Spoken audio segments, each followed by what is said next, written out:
नमस्कार। मैं वीके शास्त्री अपने चैनल के माध्यम से आप सभी दर्शकों का बहुत बहुत स्वागत करता हूं। 14 अप्रैल 2023 प्रातः 10:02 पर ग्रहों के राजाधिराज भगवान भुवन भास्कर राशि परिवर्तन कर चुके हैं और राशि परिवर्तन करके अपने परम मित्र देवगुरु की राशि मीन राशि को छोड़कर अपनी उच्च की राशि मेष राशि में गोचर कर रहे हैं। सूर्य का ये राशि परिवर्तन इस बार अत्यंत अद्भुत, विलक्षण और परिवर्तनकारी फल देने वाला होगा, सकारात्मक और नकारात्मक दोनों। क्योंकि इस बार सूर्य के साथ राहु का गोचर है और ग्रहण योग बन रहा है और सूर्य पर शनि की तीसरी दृष्टि भी पड़ रही है। तो क्या ऐसा होगा कि सूर्य उच्च के होने के बावजूद अपना पूरा फल नहीं दे पाएंगे? क्या सूर्य सर्वथा नकारात्मक फल ही देंगे? नहीं, ऐसा बिल्कुल भी नहीं होगा, क्योंकि सूर्य के साथ बुध भी हैं और ज्योतिष शास्त्र का कहना है कि अगर बुध आपकी कुंडली में मजबूत हैं तो वो राहु पर नियंत्रण कर लेते हैं। दूसरी बात, 22 अप्रैल को देवगुरु भी मेष राशि में गोचर करेंगे। हालांकि 27 अप्रैल तक गुरु अस्त रहेंगे, लेकिन 27 अप्रैल को जैसे ही देवगुरु उदित होंगे, उदित होते ही राहु को अपने नियंत्रण में ले लेंगे।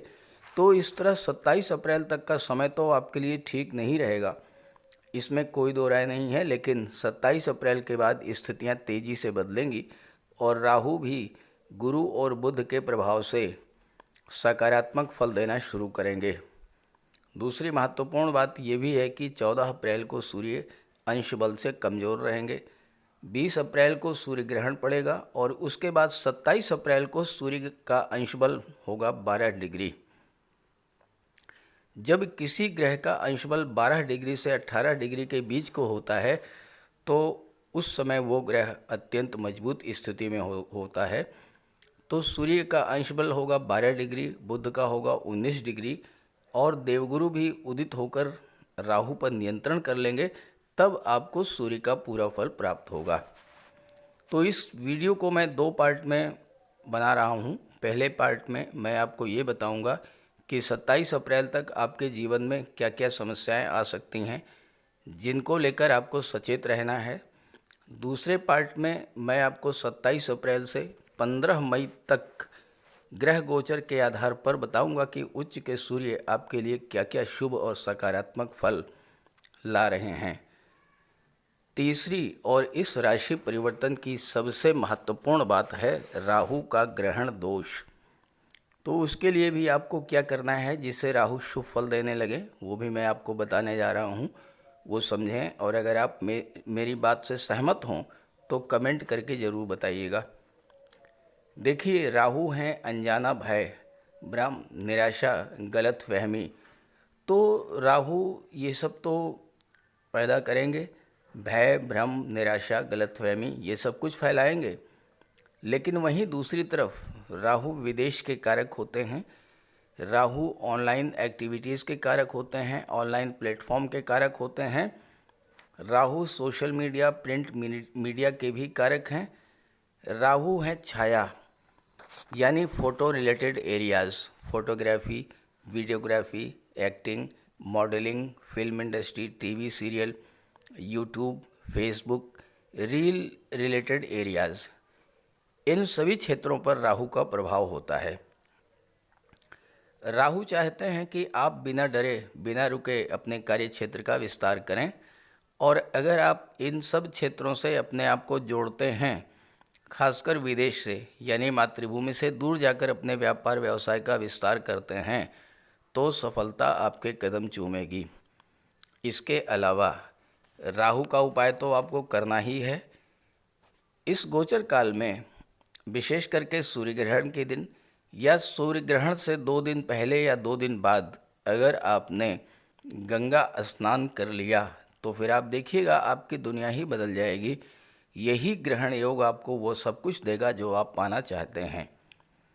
तो उच्च की राशि में सूर्य के गोचर का धनु राशि के जातकों के जीवन पर क्या प्रभाव पड़ेगा, इसी का विश्लेषण करेंगे इस वीडियो में।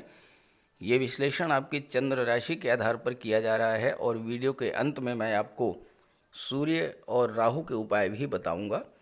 दूसरी बात, कमेंट बॉक्स में किसी भी अनजान व्यक्ति के द्वारा दिए गए नंबर पर आप भूल करके भी कांटेक्ट मत कीजिएगा, आपके साथ फ्रॉड हो सकता है। तो ये है धनु राशि के जातकों की कुंडली। आपके लग्न के स्वामी हैं देवगुरु बृहस्पति, और देवगुरु बृहस्पति का गोचर कुंडली के चतुर्थ भाव में है 22 अप्रैल तक। 22 अप्रैल को गुरु राशि परिवर्तन करेंगे और पंचम भाव में आ जाएंगे, और 27 अप्रैल को गुरु उदित होंगे। सूर्य, बुध और राहु का गोचर कुंडली के पंचम भाव में है। सूर्य यहाँ पर नवम भाव भाग्य भाव के स्वामी होकर पंचम में गोचर कर रहे हैं। अत्यंत श्रेष्ठ और शुभ फल देंगे।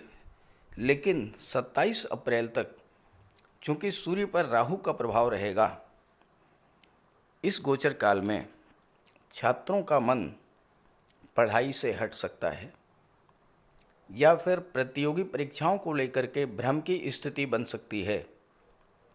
किस सब्जेक्ट को लेकर के पढ़ाई करनी है, किस सब्जेक्ट किस टॉपिक पर फोकस करना है, क्या तैयारी करनी है, ये तय करने में आपको थोड़ा सा परेशानी हो सकती है। संतान के साथ किसी बात को लेकर के गलतफहमी हो सकती है।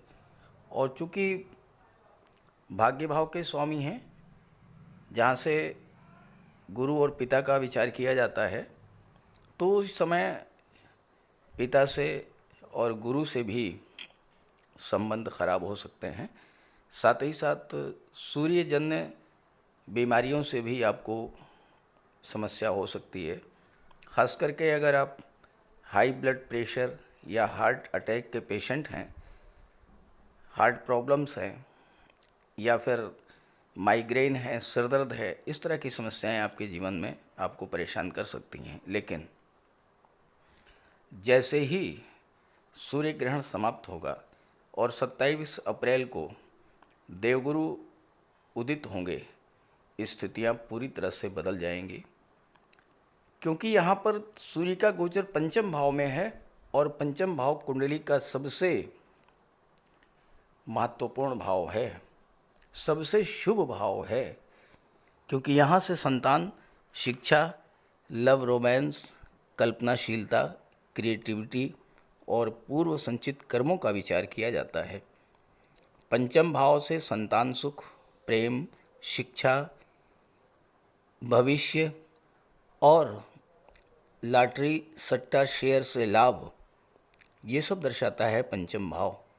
पंचम भाव मनोरंजन और गेम्स और स्पोर्ट्स को भी शो करता है। अब यहाँ पर सूर्य और बुध का बुधादित्य राजयोग तो बनेगा ही, केंद्र त्रिकोण राजयोग भी बन रहा है। देखिए, केंद्र त्रिकोण राजयोग तब बनता है जबकि केंद्र के भाव के स्वामी पहले, चौथे, सातवें और 10वें भाव का स्वामी त्रिकोण के भाव के स्वामी पंचम और नवम के स्वामी के साथ युति बना करके बैठे। यहाँ देखिए, दशम भाव के स्वामी बुध हैं। यहाँ 6 लिखा हुआ है, 6 का मतलब कन्या राशि, कन्या राशि के स्वामी बुध।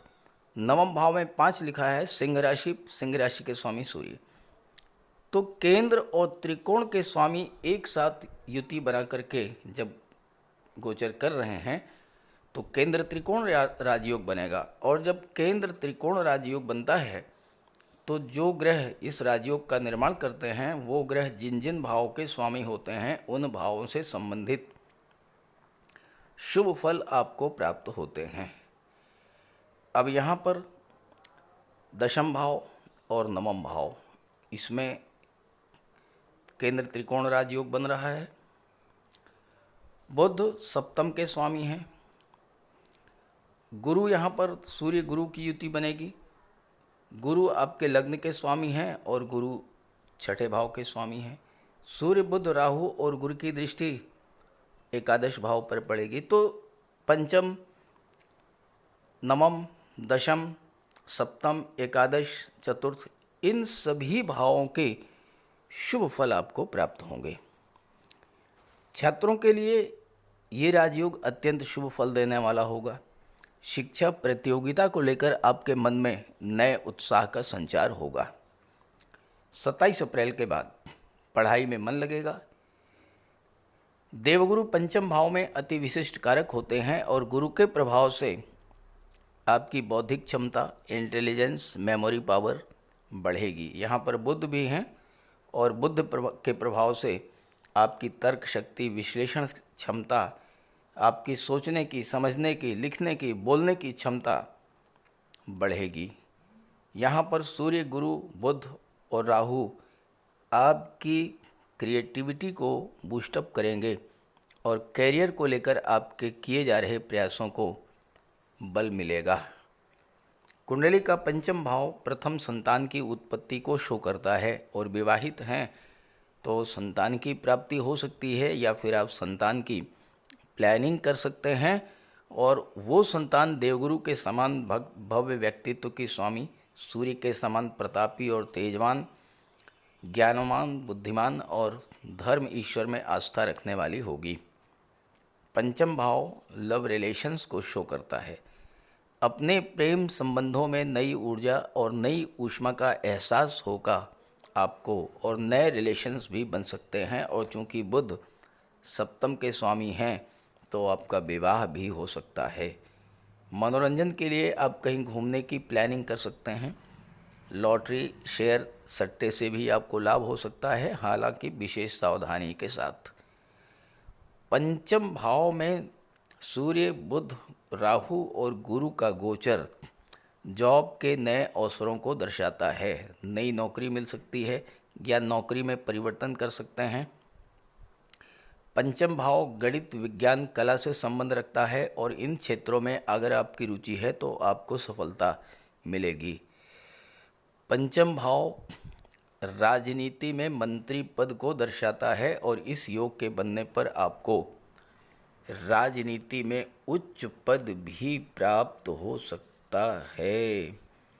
सूर्य यहाँ पर भाग्य भाव के स्वामी हैं, नवम भाव के स्वामी होकर के, एक त्रिकोण के स्वामी होकर के दूसरे त्रिकोण में गोचर कर रहे हैं और दो राजयोग बना रहे हैं, बुधादित्य राजयोग और केंद्र त्रिकोण राजयोग।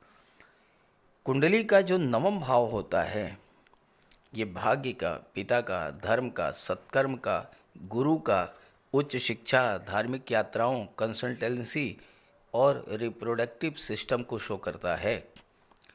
नवम भाव के स्वामी स्वयं सूर्य हैं। सुख भाव के स्वामी देवगुरु बृहस्पति हैं। लग्न के स्वामी देवगुरु बृहस्पति हैं। तो इस समय भाग्य का आपको फुल सपोर्ट मिलेगा 27 अप्रैल के बाद 15 मई तक। आपके जो भी कार्य अधूरे रह गए थे उन्हें पूरा करने की शुरुआत आप कर सकते हैं। इस समय आपको अपने पिता गुरु का मार्गदर्शन प्राप्त होगा और आप उनके आशीर्वाद से जीवन में आगे बढ़ेंगे। गुरु के प्रभाव से आपकी बौद्धिक, आध्यात्मिक क्षमता बढ़ेगी। आपके पास दूसरों के विश्वास और भावनाओं को प्रभावित करने की क्षमता होगी।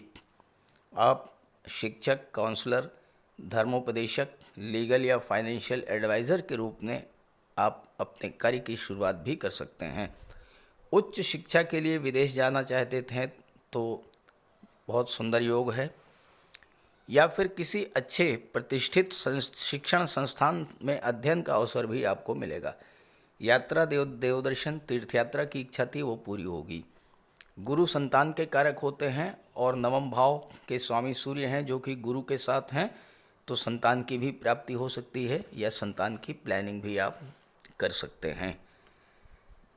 लाभ के भाव पर सूर्य, बुध, गुरु और राहु की दृष्टि पड़ेगी और लाभ के भाव पर राहु की दृष्टि पड़ना या लाभ के भाव में राहु का गोचर करना ये धन प्राप्ति की दृष्टि से बहुत ही श्रेष्ठ होगा। एक और महत्वपूर्ण गोचर आपकी कुंडली में है। शुक्र छठे भाव में विपरीत राजयोग बना रहे हैं और शुक्र की दृष्टि विदेश भाव पर पड़ेगी। बुध व्यापार के कारक हैं जो दशम और सप्तम के स्वामी हैं और शुक्र के मित्र हैं, तो विदेश से व्यापार के नए नए अवसर भी प्राप्त होंगे। विदेशी व्यापार में उन्नति होगी, विदेशों से धन की प्राप्ति होगी और आप अगर इस समय विदेशों से ऑनलाइन बिजनेस शुरू करते हैं तो आपको बहुत बड़ा लाभ का योग बनेगा। तो इस तरह से धनु राशि के जातकों के लिए सूर्य का राशि परिवर्तन 27 अप्रैल तक तो थोड़ा सावधान रहने का संकेत दे रहा है, लेकिन 27 अप्रैल के बाद स्थितियां बहुत बेहतर हो जाएंगी। ज़्यादा से ज़्यादा लाभ मिले इसके लिए आप सूर्य और राहु का उपाय अवश्य कीजिएगा। तो बात करते हैं उपायों पर। राहु का कोई अशुभ प्रभाव आप पर न पड़े, इसलिए राहु का उपाय जरूर करें। राहु का सबसे बढ़िया उपाय है मोर पंख। देखिए, राहु को सर्प का स्वरूप माना गया है और मोर सर्प को खा जाता है, तो जहाँ पर मोर पंख रहता है वहाँ पर राहु का प्रवेश नहीं होता है। अपने घर के मेन डोर पर, बेडरूम में, ड्राइंग रूम में, स्टडी रूम में एक एक मोर पंख लगा दें। एक मोर पंख अपने तकिए के नीचे रखें। जहाँ पर आप कार्य करते हैं ऑफिस में, वहाँ भी मोर पंख आप रखें। और अपने बैग में एक मोर पंख ज़रूर रखें और एक सुरमे की डिबिया, ये दो चीज़ें अपने बैग में हमेशा रखें। और एक छोटी सी चांदी की गोली अपनी जेब में रखें। इससे राहु और बुध दोनों का उपाय हो जाता है। काले कुत्ते को भोजन दें, काली गाय की सेवा करें। इससे राहु, केतु और शनि तीनों ही प्रसन्न होते हैं। कुष्ठ आश्रम में जाकर के या दिव्यांगों को भोजन का दान दें। और एक नारियल शनिवार के दिन अंधेरा होने पर अपने सिर के एंटी क्लॉकवाइज 7 बार घुमा करके नदी में बहा दें। दुर्गा माता का आशीर्वाद प्राप्त करें। दुर्गा चालीसा का पाठ करें। सोमवार के दिन शिवलिंग पर अभिषेक करें। सफ़ेद चंदन का टीका लगाएं और एक सफ़ेद चंदन का टुकड़ा अपने पास रखें। घर में कपूर की धूनी दें। ये छोटे छोटे से उपाय हैं। अगर आप इन उपायों को करते हैं तो निश्चित रूप से राहु के सभी शुभ फल आपको प्राप्त होंगे। अगर अभी तक आपने सूर्य देव का उपाय नहीं किया है तो अवश्य कीजिए। सूर्य देव की आराधना करें। खास करके छात्रों को या जो कॉम्पिटिटिव एग्ज़ाम्स की तैयारी कर रहे हैं उन्हें तो सूर्य के उपाय अवश्य करने चाहिए। सूर्य आत्मा के कारक हैं। इस पृथ्वी पर सूर्य के कारण ही जीवन है और सूर्य की ही ऊर्जा, प्रकाश और ऊष्मा से हम कार्य करने में सक्षम होते हैं। सूर्य देव की आराधना करेंगे, आत्मा को बल मिलेगा, आत्मविश्वास में वृद्धि होगी, कार्य करने की ऊर्जा प्राप्त होगी, जीवन में रोशनी आएगी, भाग्य चमक जाएगा और फिर आप सफलता की सीढ़ियां चढ़ते चले जाएंगे। तो प्रातःकाल स्नान करते समय जल में लाल पुष्प या केसर डाल करके स्नान कीजिए। इसके बाद सूर्योदय से 1 घंटे के भीतर सूर्य देव को अर्घ्य दीजिए। तांबे के लोटे में जल, अक्षत, लाल पुष्प, रोली, लाल चंदन ये डाल करके सूर्य देव को अर्घ्य दीजिए। ध्यान रखें कि सूर्य देव को अर्घ्य 3 बार में देना है।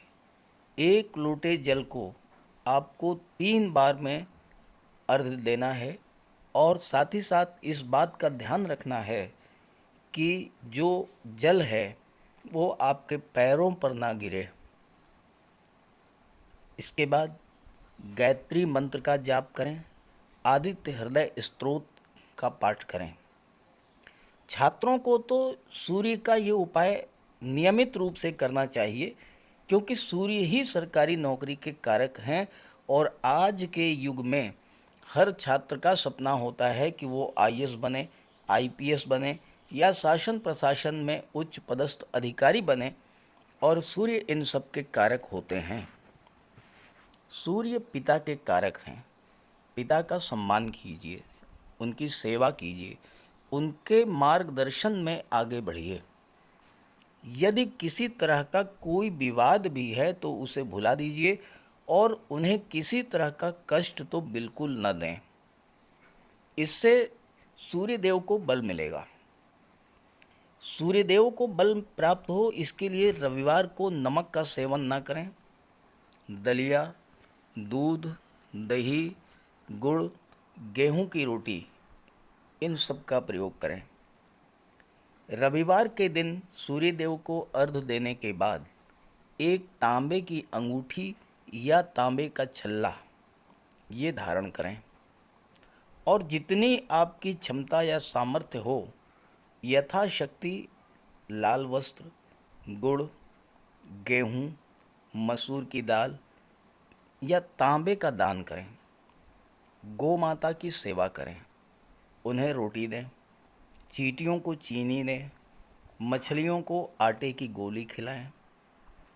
ध्यान रखें कि जो भी उपाय करें यो पूरे मन से करें।